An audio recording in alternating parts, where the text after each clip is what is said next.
ప్రజాగళమే మా బలమంటూ ఎప్పటికప్పుడు తాజా వార్తలను అందిస్తున్న 3T టీవీ మీడియాకు స్వాగతం.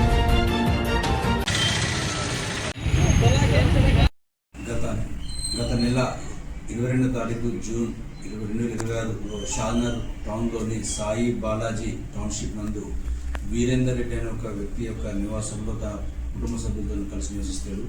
22 నైటు తన ఇంటి తాళం వేసి బంధువులింటికి వెళ్ళి మళ్ళీ నైట్ ఇంటికి వచ్చి చూసినప్పుడు తాళం బయలుపోయిందని చెప్పి మనకు ఫిర్యాదు చేయడం జరిగింది. ఆ ఫిర్యాదులో దాదాపు 18 తులాల బంగారము, తర్వాత ఒక 7 తులాల సిల్వరు, అదేవిధంగా 35,000 రూపాయల క్యాష్ పోయిందని చెప్పి మనకు ఫిర్యాదు చేయడం జరిగింది. దానిపై టౌన్ ఇన్స్పెక్టర్ గారు కేసు నమోదు చేసి దర్యాప్తు చేసిన క్రమంలో దీంట్లో మనకు ఒక అనుమానితుడైన సోహెల్ కురేషి, అదేవిధంగా ఇమ్రాన్ ఇతర వ్యక్తులు ఈ అఫెన్స్ చేసినట్టుగా వాళ్ళ నిర్ధారణకు వచ్చి మన క్రైమ్ టీంను పంపించి వాళ్ళిద్దరిని సోహెల్ కురేషి కస్టడీ తీసుకున్నారు. ఈ కస్టడీ తీసుకున్న దాదాపు 14 తులాల బంగారము, అదేవిధంగా ఒక సెల్ ఫోను, తర్వాత ఒక 7 తులాల సిల్వర్ ఐటమ్స్ అన్ని కూడా స్వాధీనపరుచుకున్నాం.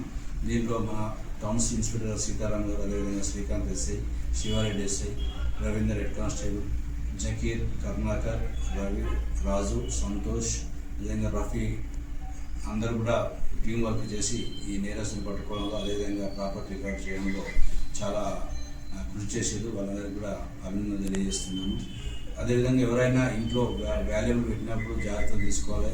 లేదంటే బ్యాంక్ లాకర్లో పెట్టుకోవడం కావచ్చు, లేదనుకుంటే మన పోలీస్కి ఇంటిమేషన్ చేస్తే ఆ ఏరియాలో పెట్టుకుని కూడా ఇంటెన్సిఫై చేసుకోవడం జరుగుతుంది. కాబట్టి అదేవిధంగా ఇదే కాకుండా ప్రతి ఇంట్లో కూడా సీసీ కెమెరాలు పెట్టుకుంటే మనకు ఎవరైనా నేరస్తులు వస్తే కూడా మనకు అనుమానం వచ్చినా కానీ మనం దాని మీద తగిన చర్యలు తీసుకోవడం జరుగుతుంది. కాబట్టి ప్రతి ఒక్కరు కూడా అంటే సీసీ కెమెరాలు అంటే రోడ్డు కవర్ అయ్యే విధంగా, అదేవిధంగా వారి ఇంట్లో కవర్ అయ్యే విధంగా కెమెరాలు కూడా ఏర్పాటు చేసుకోమని చెప్పి ఈ సందర్భంగా తెలియజేస్తున్నాను. అదేవిధంగా ఈ అఫెన్స్ అంటే డిటెక్ట్ చేయడంలో పాల్గొన్న సిబ్బంది అందరికీ కూడా అభినందన తెలియజేస్తున్నాను.